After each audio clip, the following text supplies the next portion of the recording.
Welcome to Speak the Truth. It's March 13th, 2022. I'm Gary Johnson, your facilitator and the publisher of BlackMenInAmerica.com. We want to start off our show with our host, Mr. Harold Bell. Thank you, Gary. And first of all, I'd like to welcome everybody to today's Zoom Sunday, Speak the Truth. There's so many things going on in our community, man. Sometimes you don't know where to start. But I think today I want to start with all our politicians and our parents teaching our kids hate. I want to know, is that really happening? Do I see this really happening? And when I stop to think about politicians, I'm thinking about our governor in Virginia who wants to outlaw critical race theory in schools. He don't want white folks to know Black history, you know. And then I'm thinking about parents. We just had in neighboring Virginia, 8th graders, 3 of them, white 8th graders with guns, go on social media, say they were gonna shoot all Blacks. So I'm saying, well, where is this all coming from? Start out the show today. Gary, I want you to introduce our special guest. He's really not a special guest. He's been a part of Inside Sports and everything you can name that I've been doing in the community for years. And I'm talking about Willie Jolley. Will you introduce Willie Jolley, please? Willie Jolley is an internationally known speaker, but he's also a good friend to us in here in the Washington, D.C. area. When I quit my job in 1995, Willie was one of the people there. We have a mutual friend in Sue Banks who he helped us. He helped me, mentored me, helped me out to make sure I could slide out into corporate America, have a good career. But man, what has Willie not done? I remember Willie used to sing in the parks. He's now Dr. Willie Jolley. He's been around the corporate America. He helps people and organizations transform. He's got his motivational minutes and moments. He's got books. He's a best-selling author. I'm gonna stop there because Willie can do his own thing after that. Dr. Willie Jolley, welcome to Speak the Truth. Well, it's a pleasure to give first greetings to my friend Harold Bell, and then to my friend Gary Johnson, and to my new friend Jacques Chevalier.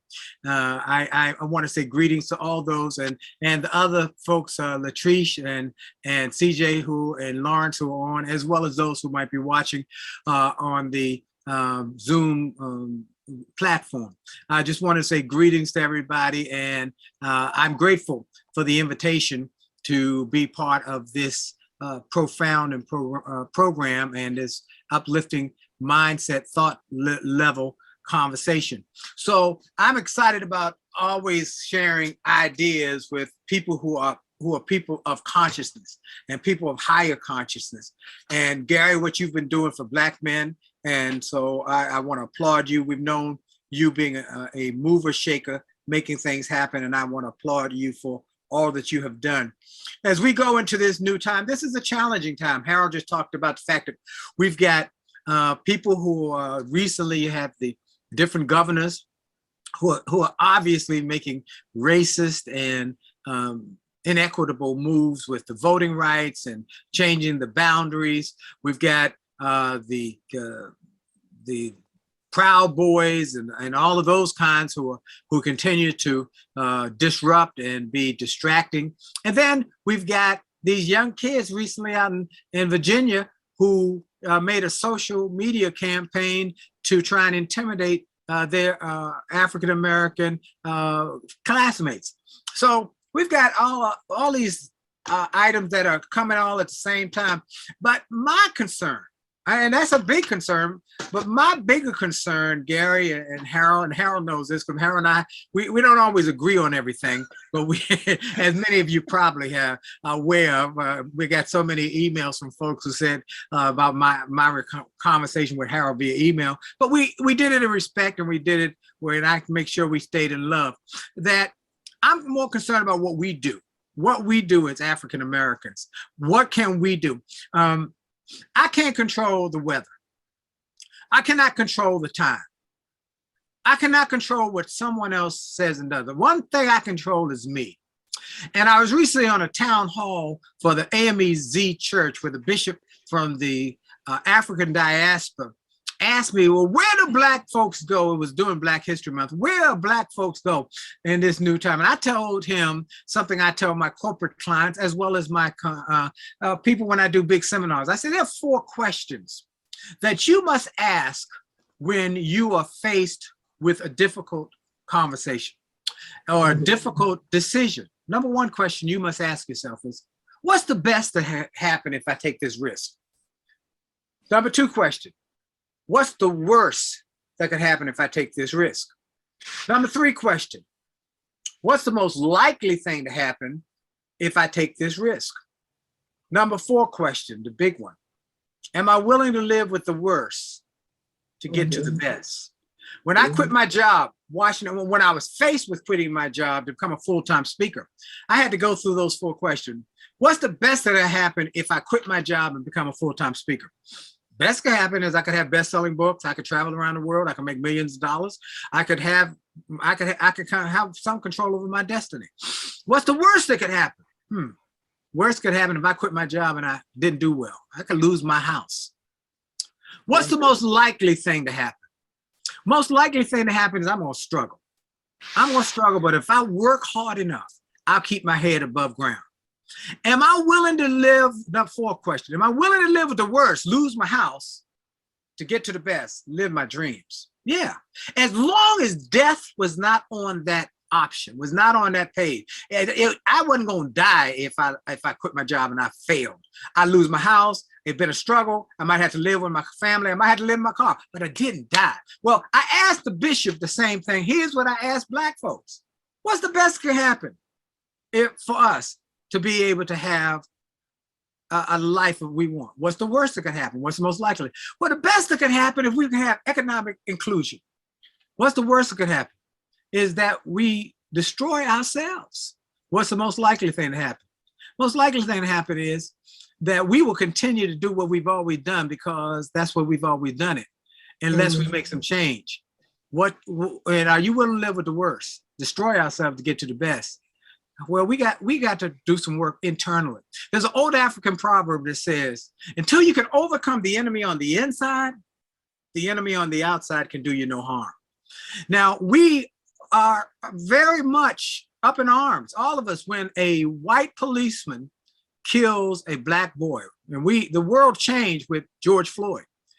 And you know, we all were impacted by that. That was just a horrific 9 minutes and 46 seconds that this man had his knee on a guy's neck. And it was the boiling point. It was the straw that broke the camel's back. We've known this happening for years, that Trayvon Martin and one after another who have been killed senselessly by white folks. And so it boiled over, and everybody I knew, from everybody, when they saw that video, said the same thing. This is it. This is it. This is it. I had corporate clients who tried, you know, who did everything to never bring up race in the corporate boardroom. But even they said that was it. That was the one. That was the one where we have to say something about it. We have to talk with our children about driving. We have to have these conversations. So it was one of those watershed moments. That said, we still know, though, that most Black deaths are at the hand of Black people. And until we make a declarative decision and do something that is definitive, because what we've done is we become comfortable with de facto genocide. And we normalize killing in our community by our people. By normalize, what does that mean? That we say when it happens, we say, man, that's sad. But what are we going to do about it? I said that we have to make some question. We have to ask those questions. What's the best we can happen? What's the worst that can happen? What's the most likely? And are we willing to live with the worst? We've got to do some things. And one of the things I said, and I've shared this, and Harold and I, we don't always agree on everything, but he understood my heart on this.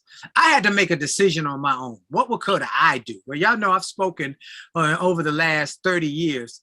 My first 10 years were only to youth. I did the youth market, and I was doing drug and violence prevention in schools all over the country and around the world, but mostly in urban marketplaces. They'd bring me in to speak to kids about staying away from drugs and staying away from violence. And I did that for a number of years. And then then Les Brown offered me the opportunity to get on radio and to be in corporate and to travel with him and Gladys Knight, which expanded my career, and my fee went up, and I didn't have the same capacity that I had before in terms of time.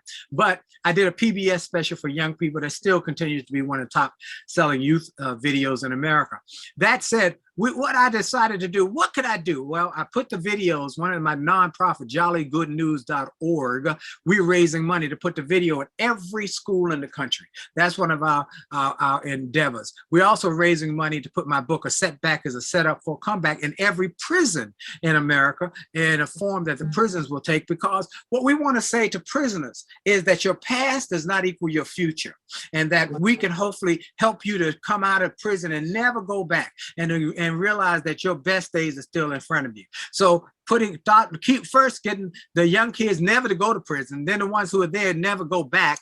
And then one of the things I did with a group of gentlemen who I confirm with, and we talk about how we can help each other and how we can help our community, is I made a decision. I was never going to use the N-word again. I was never going to use it again. Now, I know some people say, well, you know, that ain't no big deal, but it's a big deal to me, because it's a word that we have come used to, we've come comfortable with, and we say it in love, we say it sometimes in an embracing way. But here's the problem: every Black person who ever got lynched, that was the last word they heard. And every Black kid who got shot by a gun by another Black kid, that was the last word they heard. And so it is demeaning. It is a form of bias that we have on ourselves. We don't hear Jewish people or Asian people in their music, on their videos, call themselves out of their name. We don't hear it. And we're 12% of the population. Jewish people, 4% of the population, and they own over 60% of the economic viability in America. And they don't always agree. They don't always agree. I've had great Jewish friends who say, I don't agree with so-and-so or that one or this one, but you never hear them take it out of their community. And so until we make a definitive decision that we're going to change our actions, we won't see. There's an old saying, so no change, no change. Okay, Willie, thank you so much for that dissertation. I want to bring on our special guest out of Detroit now.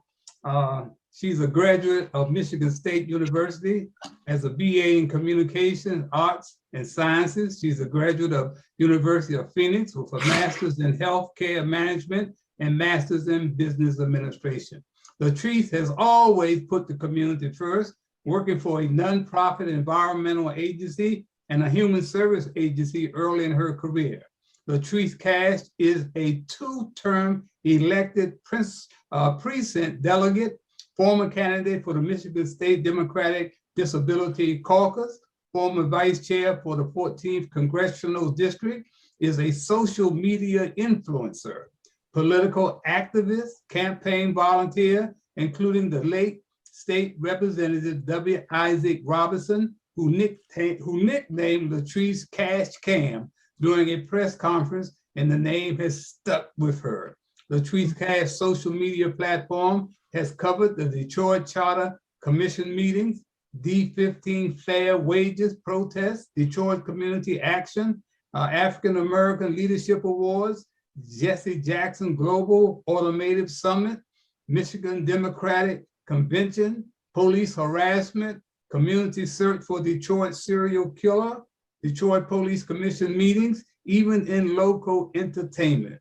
Notable was the supported protest at the home of Michigan State Representative Cynthia A. Johnson, a Democrat, after admonishing Rudy Giuliani out of New York in a state hearing, and received 100% of death threats.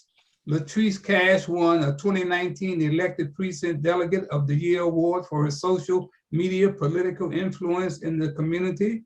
She won the 2021 DET award for influence with the local Detroit hip hop community. She has been an extra in the Come Up the Movie by Asher Khan, AKA Gorilla King, which won a 2019 Best Hip Hop Movie and has almost 3 million YouTube views. Trece is new to us, and I wanted to make sure everybody knew exactly where she was coming from. Trece and I have been communicating for well over a year now. I've been trying to get her on the show, but she has been so busy. And she was referred to me by my friend and a young lady I used to meet, was a mentor to, Livonia Perman, who has her own radio show in Detroit. So without further ado, I would like to introduce my friend, our new friend, Trece Cash. How you doing, Trece? Hello, everyone. Thank you so very much for having me, and I appreciate the introduction, Mr. Bill. Yeah, I've done a lot in Detroit and still continue to do a lot. And more recently, I just won an award for Best Paparazzi with my work with between the political and the hip hop community, and that was like 2 weeks ago. Considering running for a third term for elected precinct delegate, which is I'm kind of the liaison between the elected officials in the district and the constituents and relay concerns and things. And I've kind of made being a precinct delegate my own thing by using a social media platform to inform people, because a lot of people can't get out physically, don't have cable, don't have access, or don't really understand how to use the closed circuit TV on cable or whatever to follow the meeting. So once those meetings are gone, chances are you won't be able to see them when you want to see them. So I post it on my social media and add some commentary sometimes, and I interview local activists also, including elected officials, to give people a broader view of what's happening in the city and the community. And I do live in Detroit, but I cover metro area, might be Macomb County and also Oakland County. So I do a lot of everything. But what else would you like to know? And what should I share? Well, Trece, you can join in with us as we get into the meat of the program. I want to introduce my co-host who's with us here almost every Sunday. And I'm talking about CJ Chris Johnson is our co-host, and I would like to bring Chris in to have him start off on what he heard from Muhammad Ali and where are we with this racism today. I mean, it's all over us. Nowhere you can turn without someone talking about racism. Chris, as a young man and the youngest person on the panel, how do you see what took place out in Virginia, of course, with Youngkin want to ban CRT from all the schools, and these young 8th graders coming out saying they wanted to shoot every Black person in the school. How do you see that, Chris, as a young person? Well, in terms of the critical race theory and things like that, in terms of the racism, that's what the Republican Party is going to run on. That's what they won races on it already. And and they don't have any policies that would actually help the American people. So they have to focus on these culture war issues. So they're going to create division wherever they can find it so that they have something to run on. And that's all this is. It's a political ploy for them to run on critical race theory, which is so vaguely defined when they actually ban it. It really is, like you said, just trying to ban anything that is critical of white people in history, or anything that would vaguely educate on racism is being labeled as critical race theory when it is not even what critical race theory is. So it's really a huge waste of time. But at the same time, that is what half of our political system is going to be running on for their elections, in terms of creating division on social issues. So they're not going to focus on wages, raising wages. They're not going to focus on the economy or anything that would help you, materially. They have to focus on how can we divide people? What can we distract them with? Racism. Isn't that Black person getting more than you, or something like that? And they're just going to spin arguments like that. And that is how we keep getting this division. Those kids are only going through what they've been taught, like they've been taught by their parents, or they've been taught by, whoever is their political influences are. And it's just going to be a cycle until the media educates people, until people educate themselves and realize that these are just ploys for culture war in terms of just distracting us and dividing us. It's just a strategy. It's a political strategy. Mm-hmm. Okay, Chris, thanks so much. I want everybody to remember that, we got some great speakers on here today. I want you to be able to cut yourself off. We're going to try to get back to everybody more than one time. So I want to deal with exactly what we're talking about now. I want to, Jacques, will you elaborate on what Chris we just got to finish talking about as far as critical race theory and Muhammad Ali saying, you know, hey, well, what are we going to do? We got some good white people, but not all white people are racist. Jacques? I think Muhammad Ali was correct in that you have to be a little bit paranoid in this world, and that it's not necessarily a bad thing, so that you don't get poisoned by the masses, and which is what I think his analogy was. I also believe, just as CJ stated, that the divisions are going to be more and more. It certainly didn't start with Donald Trump. It just came to the top, if you will. Once he got in office, he made it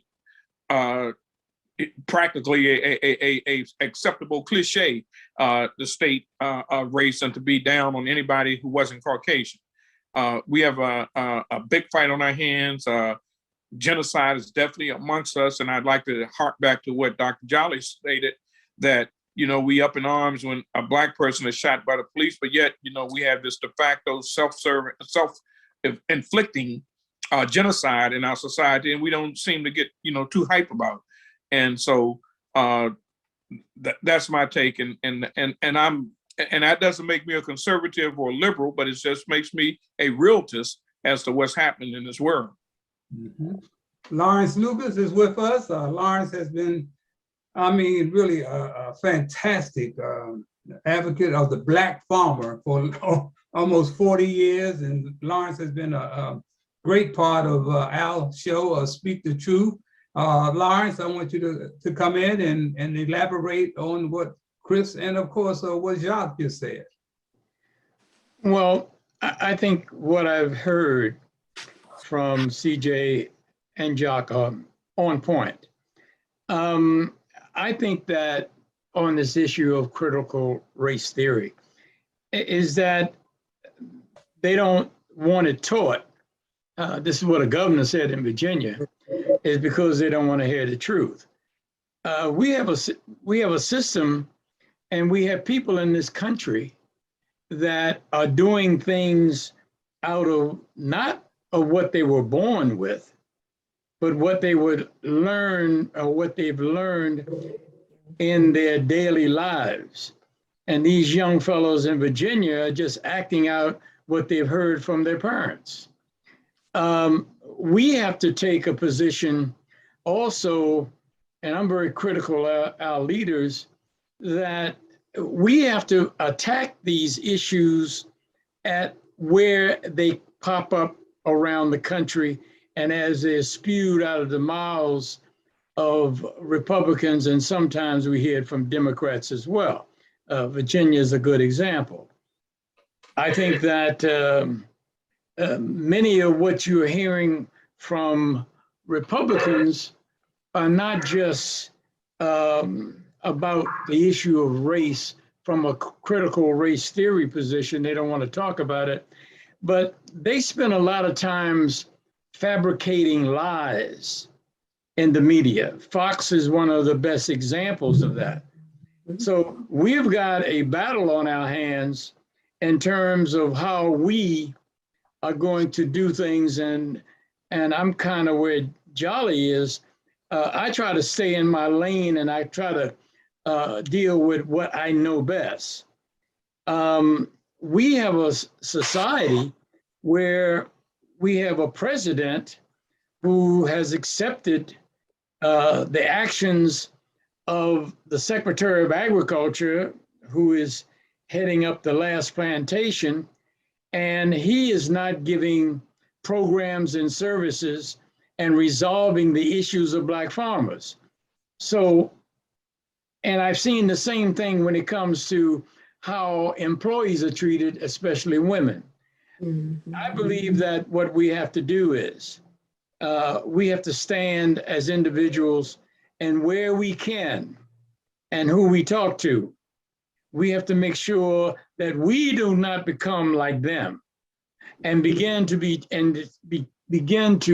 kind of train our language to fit the narrative that exists in this country about not telling the truth. And this program does one of the best jobs at it.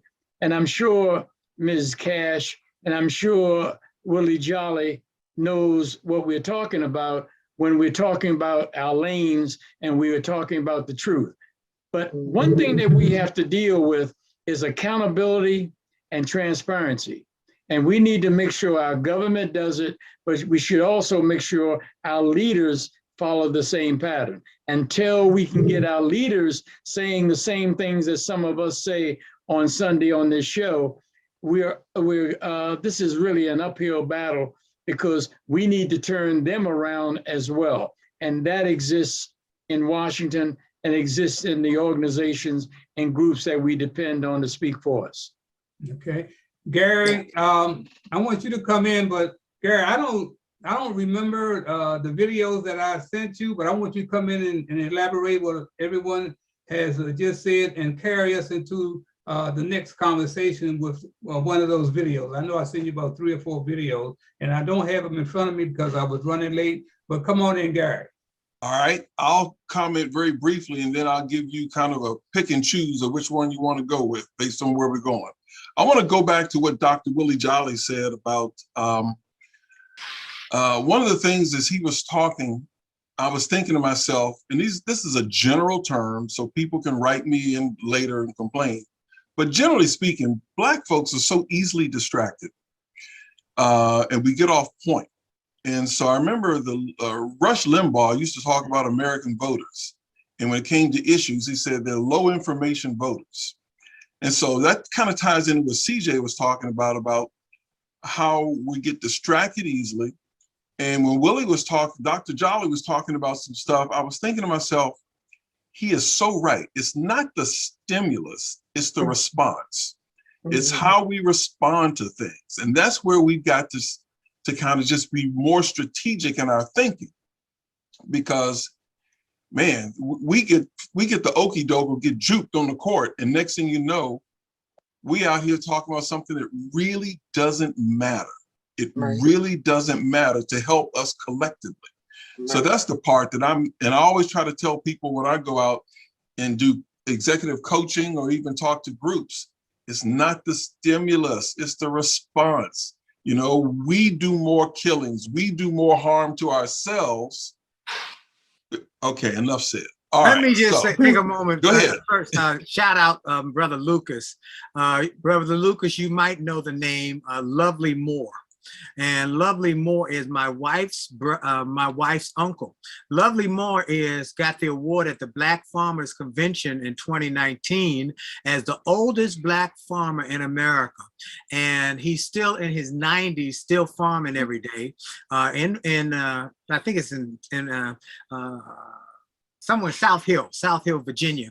And so you probably know him as part of the Black Farmers Association. And that's my wife's uncle. We visit with him and his wife often. And what a great man. And he just inspires me every time he said, I got to do the work, Willie, I got to do the work. And so he's in his 90s still. And Trece, you probably know so many of my friends, of course, Livonia, Perryman, and then Mildred Gaddis, who's another friend of mine, and a number of folks in Detroit who are making great things happen. And I just want to applaud the city of Detroit for the great comeback spirit that it has taken on, because it was a tough time there for some time after the factory started to close up and so forth. So I want to applaud Detroit for all that you guys have been doing to bring that city back. I just want to say, let's move on to our next, because you know everybody all around the world, so we go through everybody. I got to give out shout outs, Carol. You know, I got to send them some love. I got to give them some love. Thank you, Dr. Jolley. May I say something, Mr. Bill? Go ahead. May I say something? I want to say thank you very much to everyone, especially you, Mr. Jolley, for that comment.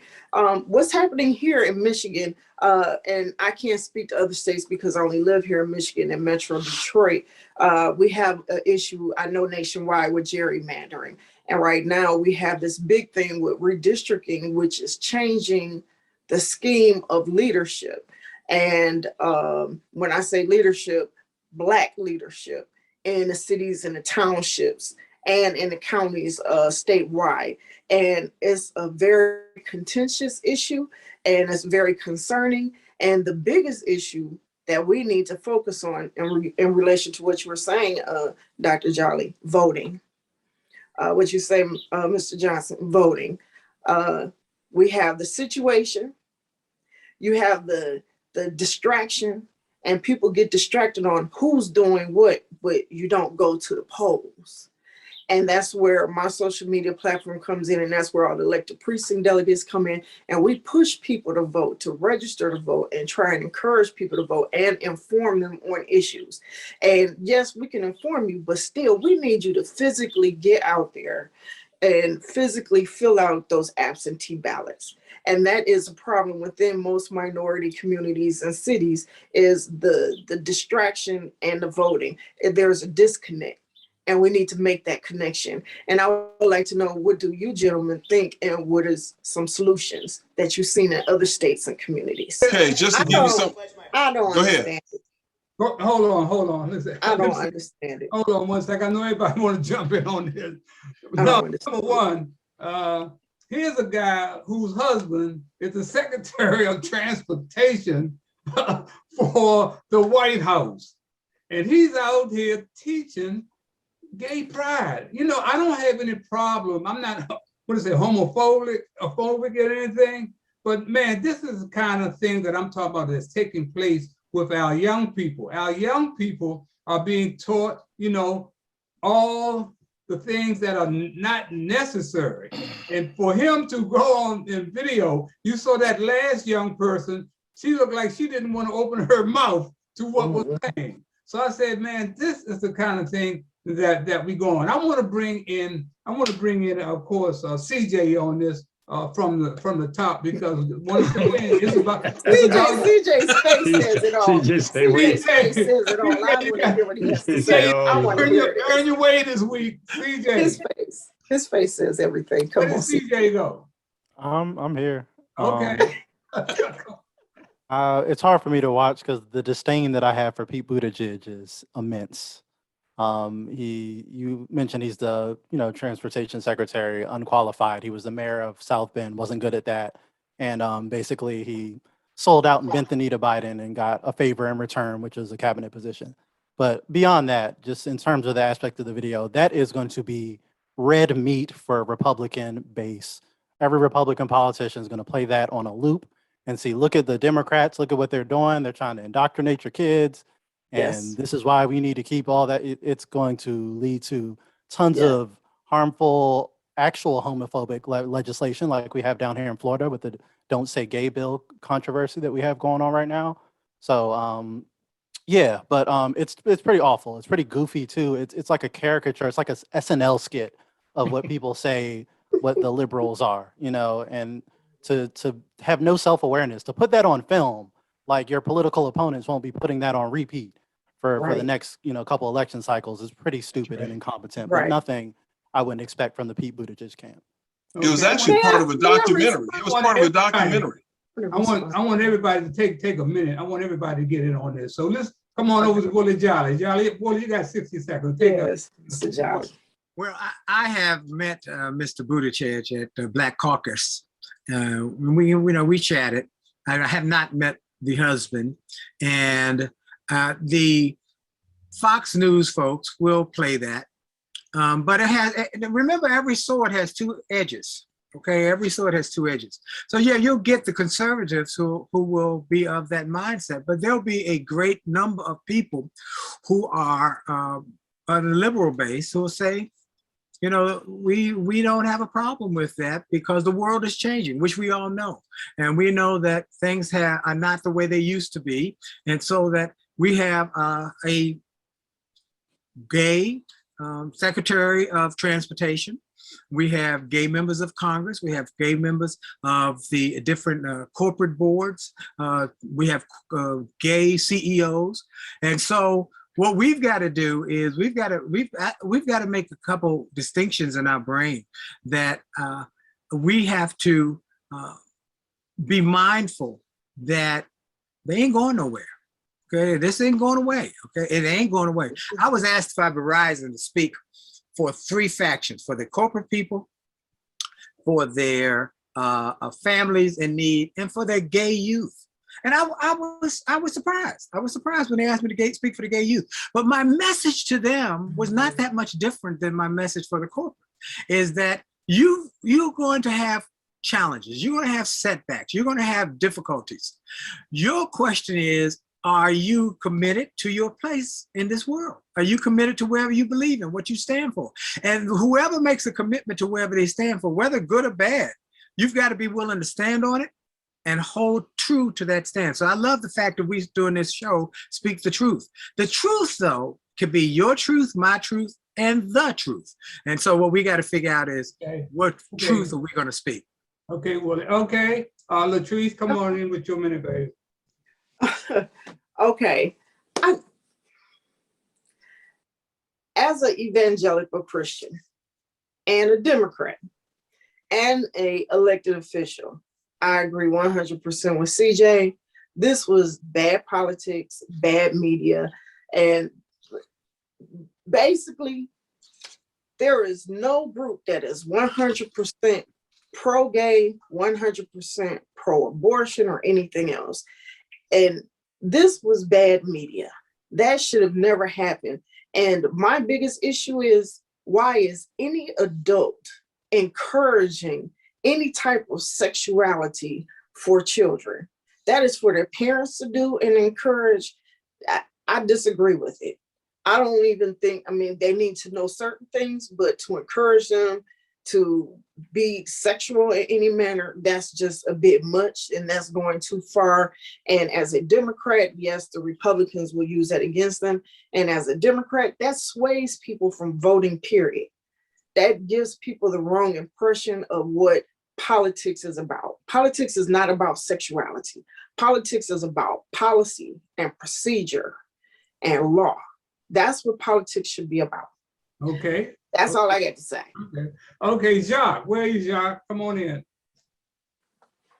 I am definitely a person who is proudly, purposely believing in a woman. I believe that the vagina ought to have its own flag. If I had to say so. I knew this was coming. I knew this was rainbow coming. people got a flag. I think we ought to have a vagina flag. That's just me. And I mean that wholeheartedly. Thank you, man. I like that. So, I didn't mean to make you fall on your chair, Dr. Jolley, but it is the truth, brother. So with that said, I when I was in school, I always lied to the girls, and I asked all of them to forgive me. I used to tell them I was a part-time gynecologist. That's how much I believed in the vagina. So with that said, I'm going to shut up. I think y'all know where my stand is. Come on in, Lars. You got to follow that. That's funny. Yeah. Lars, come on, man. Nobody wants to take that one. I'm somewhat can't speak here. I understand what Jolley is saying, but I also understand the politics of this issue. And I think that the Department of Transportation head should kind of stay sometimes in his own lane, because he's getting the Democrats in deep trouble on subjects that, just because of what he is, don't mean that his job as transportation secretary he should be playing that role. I have to agree that I'm somewhat behooved about him going around the country as transportation secretary, and we hold him responsible for those kinds of things that help our communities, to spend a lot of time talking about something that is a preference of his, but it is not necessarily the preference of others. And I was born Black and was born in the Black church. And I respect the role of what the Black woman produces. And I respect the role that Black women play. And I'm not at all confused or maybe I am confused when someone preaches to me about these issues, which really are very personal and should be taught in the home and not part of our political landscape and narrative. Okay. Thank you. I Okay. agree. Thank you. Gary, I want to say this, man, that, you know, we are, our children are confused. They're already confused enough, you know, and we got these politicians and these so-called leaders, man, leading our children down the wrong road. And this keeps going on. And another thing, Black folks are being led down by the wrong road. And when I say that, I think about Smokey Robinson, who was just on The View this week. And you know what he said? I'm getting tired of people calling me an African American. I'm Black. And Black folks have made so many contributions to this country, and they want to suppress that type of history. And he told, and I agree with him. I don't want to be called African American. I've never been to Africa. I'm a Black American. My history is Black American history. And I don't know, Gary, if you got that piece on Smokey Robinson or not, but I just want to get the panel, please take a minute and how I want to address that. Let me address that quickly, because Okay. I heard that that interview, and he said something, and Harold, I will share this with you, because until you go to Africa, you can't understand. But when I set foot when my foot hit ground in Africa, something in my spirit said, I'm home. And I never felt that feeling before in my life, and have never felt it since, until once I left at the ground of Africa. And so I understood Smokey saying that you know, he said he had never been to Africa. That's right. That's And right. he said he didn't see where he was African American. But Right. I have to believe part of this is a stage and age of life. Because Harold, you, me, Gary, Jacques, Miss Cash, you're too young to remember. And CJ, you definitely too young to. But Lawrence, y'all remember this. I went, and y'all understand this concept. I went to a family reunion one time, and I had a dashiki on. It was a family reunion in Virginia. And everybody said, why are you wearing that? I said, well, I'm expressing my African heritage. And these are my family members. They said, Africa? We ain't from Africa. What are you talking about? We ain't from Africa. I said, yeah, we are from Africa. We are from Africa. We are from Africa. We're out of the root of Africa. All civilization came out of Africa. So Adam and Eve were in Africa. The pyramids were in Africa. You never seen two white people create a Black person, but you have seen two Black people create a light-skinned Black person, and it can be genetically proven. I said, we are African. And I understood why they were resistant to being called from Africa, because the images they had from Africa as we all grew up, and that's what I want us all in this age group, and Mrs. Cash, you're too young, the only images we saw from Africa were Tarzan with some Africans, their eyes bucking, and they going up and say, yes, sir, whatever they call it. And that was the images we had of Africa. Well, one of the things we talk about in this, and I'm glad Harold is doing this, once we own the media, and once we own the images, and once we own the concept of how we approach trade, the world changes. So I don't blame Smokey. I just say, go to Africa. Once you go, everything changes. Well, I love that. That's one thing that I like. Smokey admitted that he had never been to Africa. I've never been to Africa. I know this is my home. That's what I know. And I understand why. We're gonna get you a ticket, Harold. You and Miss Hattie, we getting you a ticket. We're gonna take y'all over to Africa. Y'all gonna have a tour of Africa, and the world gonna change. Thank you, Willie. But I want to say, I remember, you know, we have calls, they change our name every 10 years. You know, African American, we Black, we Negro, we colored.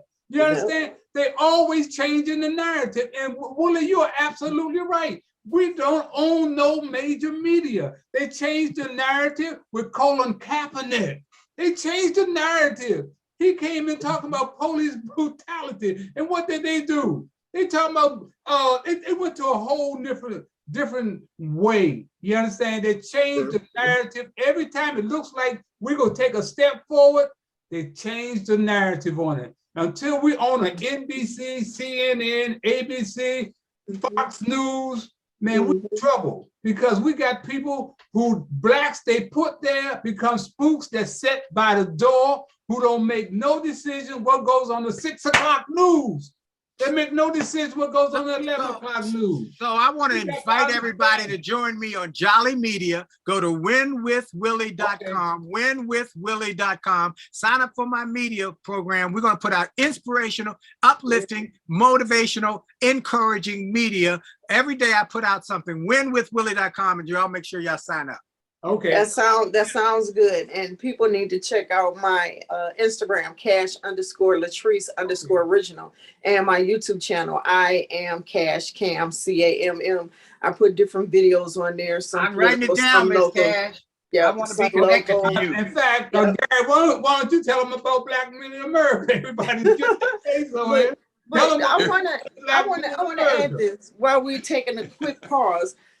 Dr. Jolley, I'm not as young as you think, but I remember the Tarzan movies and all that jazz, and I remember that in the Buckwheat and the what is it, the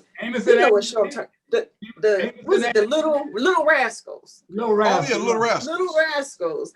I remember all of that, and it does give people a stigma of who they are, and it gives society a stigma of who we are as a Black people.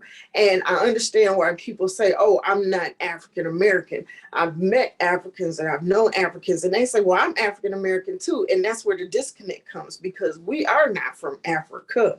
We are African descent. And so we've always felt that for the most part, we're two different sets of people. And I do understand that logic, because it kind of doesn't make sense, you know, when you really think about it. But we're all African. Gary, come on in. Yeah. So I'm passing it to the next one. That's all I want to say.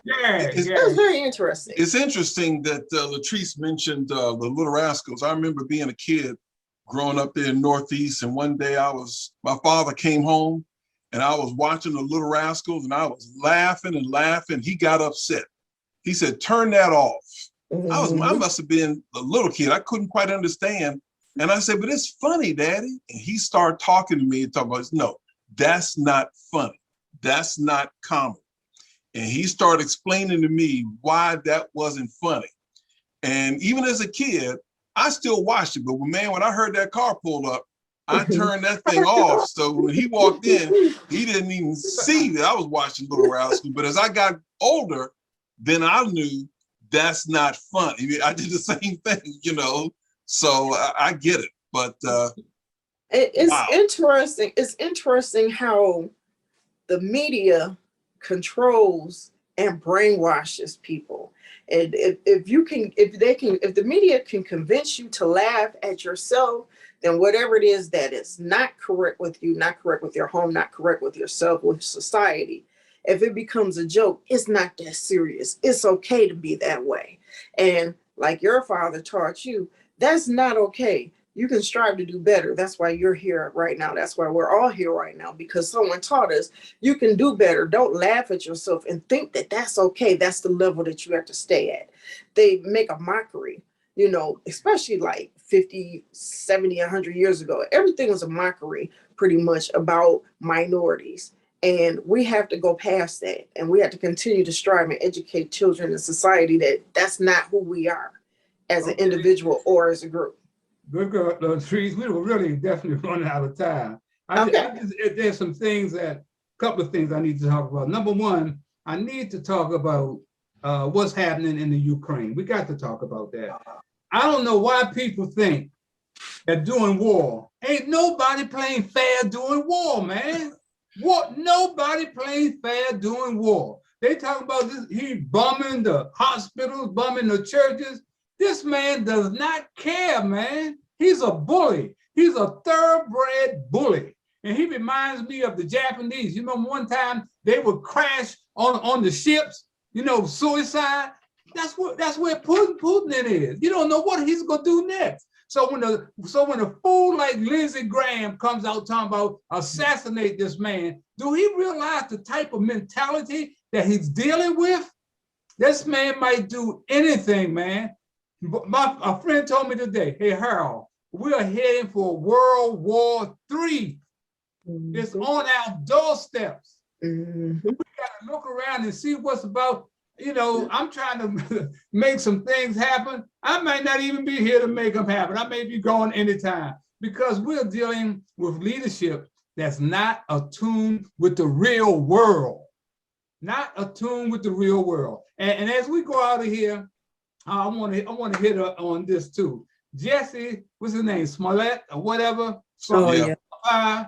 Well, you know, he went to court and they gave him 190 days or something in jail or whatever. And the first thing he got up and yelled, I am not suicidal. I am suicidal. Hey, Jacques, what should he have been hollering? I am not, I like men. I like men. That's what he should have been hollering, I like men. And that's what he meant. That's exactly what he meant to say. And I think that's really what he was saying in code, if you ask me. And you're talking to someone who's been in the penitentiary, who served 3 years in the penitentiary, who got out in 1975. And I betted myself, because I look to the future, as Dr. Jolley stated so fervently, you look to what you can do. I know I'm not paraphrasing correctly, but you know, you look at what you can be about in the future. And I've definitely turned my future into a real bright future. And that's why I want to see that flag I was talking about earlier. That flag is too much for me. And look, Jacques, when you get the flag, give me one. I want one. Give you one. Willie, I'm coming to you. Hold on. Hey, come on. Let's go to Lawrence. Lawrence, take a minute. I'm serious. We ain't got but a minute left. Lawrence, come on in, Lawrence. Well, when I sit and watch television, I just think about where is our humanity to sit and watch and do nothing. I think about the words of Winston Churchill, and he warned us and was very clear about what was happening in the world then. We have to, in turn, be a little more realistic and be willing to make sacrifices for others in order to keep our own peace and our own liberties and our own dignity. And I think that my question is, where is America's humanity as we watch daily what's happening in the Ukraine? You're absolutely right. Okay, Willie Jolley, you got a minute. I'm watching my watch. Well, I close with my thought that I want to thank you for being here to tell the truth. And the truth is that we are better than where we were, but we still got a long way to go. And that the enemy on the inside can do us no harm. On the outside can do us no harm if we don't overcome the enemy on the inside.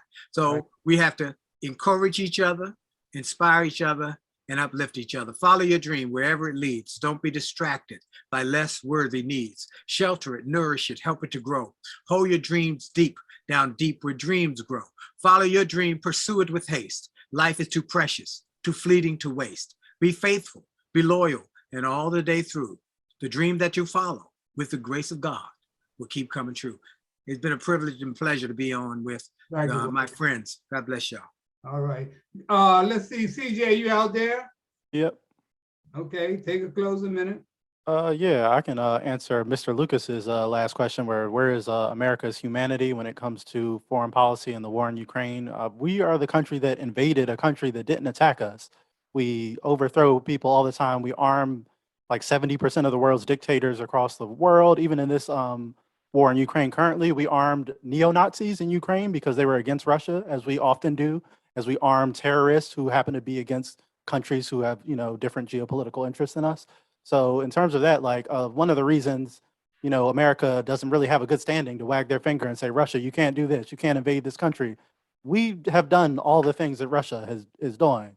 So it's really hard. We don't really have that morality to stand on. And as well as we are the only country that actually dropped an atomic bomb on somebody and nuked a city of civilians. So again, when we're talking about, oh, Putin might have nuclear weapons, he might do this, he might do that. We have done it. We have actually done it. So again, that is something to keep in mind when we're talking about the conflict in the Ukraine and idiots like Lindsey Graham who are saying shoot down Russian planes, not realizing that that leads directly to World War III, as you said, Mr. Bell. All right, thank you, CJ. Latrice, I'm coming back to you to give you your minute, and thank you so much. You're welcome to come back anytime, any Sunday. Thank you. And thank Lavonia for referring you to me. Yes. We'll give you a minute. Well, real quick, Dr. Jolley, CJ, I like what you said, and I pretty much agree with it. This war between Ukraine and Russia is terrible. I have to pray for the countries, pray that we don't have a World War III. And in the meantime, get prepared spiritually, financially, stock up, and let's hope that our leaders in the United States and in other countries in NATO make the right decision, whatever that is. If they were wanted to kill, if any of the leaders in countries wanted to kill Putin, that should have been done a long time ago, because there have always been warning signs, especially for the last 10 years. And historically, Putin has, in some kind of way, had his soldiers, henchmen, his secret service, whatever, kill people, literally poison people, and poison some of our agents and staff members for the White House. And that has happened. And for whatever reason, leadership in the United States and Washington, D.C. has done nothing about it. So now everything is at a head worldwide. And so we need a solution. And my best thing that I have and I can do is pray and just hope for the best. And I pass it on to the next person. Thank you so very much for having me on here. And it was a pleasure. And I hope I get invited back soon. Thank you for meeting everybody. I love it. Gary? Hey, I've got some breaking news here. Former President Barack Obama just announced on his Twitter feed that he has tested positive for COVID-19. And former First Lady is negative. Not over. Yep, it's not over. It will not be over. Oh. Yes. So anyway, but to wrap up, I say Latrice Cash, you might want to stay connected and exchange some info with CJ. You know, Yeah, he might be able to. He might be able to help you with a little strategy there. Y'all can have some like minds. Everybody, the show will be uploaded later tonight or first thing in the morning on blackmeninamerica.com, where we own our own media, just like Dr. Jolley. So, Mr. Bell, another great show. We need more people to come on here to speak the truth, but you know what? Sometimes they talk a good game, but don't want to show their face. Yeah. But we're getting there. We're the little engine that could. We're getting there. I just want to say as we go out of here, you know, it's been really been a rough 2 years for me, like so many others. I've lost some great friends. Just this past week, I had to go to 2 funerals. A friend passed, and my best man in my wedding, Ted Hillman, passed, and man, it's just so many that I'm losing count. So I just want to say bless to all of those folks who came my way, man, and let them know that, man, I'm missing you. I'm talking about Big House Gaines. I'm talking about Bert Sugar. I'm talking about Ted Hillman. I'm talking about Muhammad Ali, man. I miss these people. They had made a contribution in my life that turned my whole life around. So I know those of you who are in the audience, you've lost friends and family too. And we at a time now where we got to understand that we got to be thankful and be blessed for every minute, every hour, and every day. So Gary, carry us out of here, will you? All right, everybody. Be safe. We'll talk to you and see you next week. Next week. Thank you. Take care. Thank you. Praying for everybody. Thank you.